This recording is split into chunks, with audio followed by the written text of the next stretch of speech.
like a bird on a tree. Coucou les amis, bonjour à tous, bonjour à toutes. Alors aujourd'hui, je voudrais vous parler d'un livre que je trouve absolument sublime qui s'appelle N'oublie jamais que je t'aime.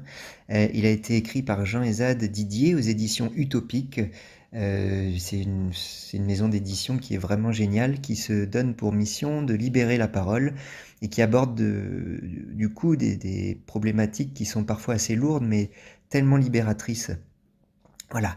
Alors, concernant N'oublie jamais que je t'aime, eh ben, c'est jeudi, et les enfants de la classe vont à la bibliothèque avec leur maîtresse. Et là-bas, ils y retrouvent Hélène, c'est la dame de la bibliothèque, qui va leur lire un livre.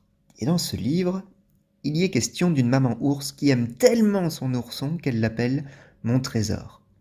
Alors là, il n'en faut pas plus aux enfants de la classe pour réagir, et tout le monde veut partager les petits surnoms utilisés par les parents, ou les grands-parents, ou bref, la famille. Alors on a Petite Crapule, je vous fais une sélection de mon best-of. Mon canard en sucre, Bouillabisou, ma toutouille, mon boubou, mon poussin. Et puis on a aussi Petite Poulette, Saucissette, celui-là c'est mon préféré. Alors ce qui est drôle pour la petite anecdote, c'est que ces petits surnoms tout doux ont été recueillis par les auteurs pendant un salon du livre auprès d'enfants d'une classe de CP, il y avait des vrais enfants.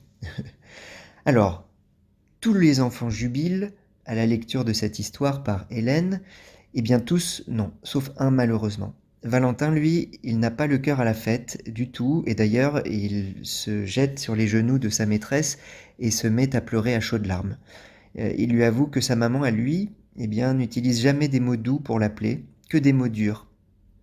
Et tout à coup, la tristesse se transforme en une énorme colère, il explose, et des mots qui l'étouffent sortent de sa bouche, sous la forme de corbeaux. C'est très bien fait. Et alors à ce moment-là, évidemment, Valentin est très très en colère, et ils sont loin de lui, les mots tout doux. Il n'y a que des mots durs qui l'habitent.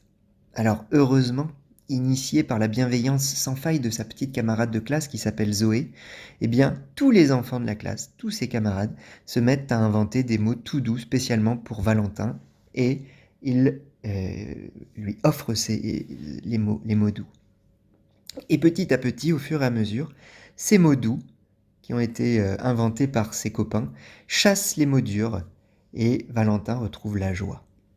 Alors le soir, évidemment, la maîtresse explique à la maman de Valentin ce qui s'est passé, et la maman accuse le coup, elle avoue qu'elle rencontre quelques difficultés, que la vie est un peu dure avec elle en ce moment, et que forcément, sa patience et sa disponibilité s'en trouvent mises à mal.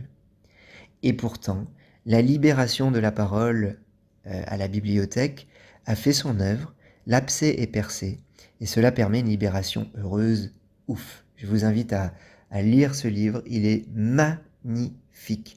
Et vous pourrez comme ça accéder à la fin, au dénouement heureux de l'histoire. Like a bird on a tree.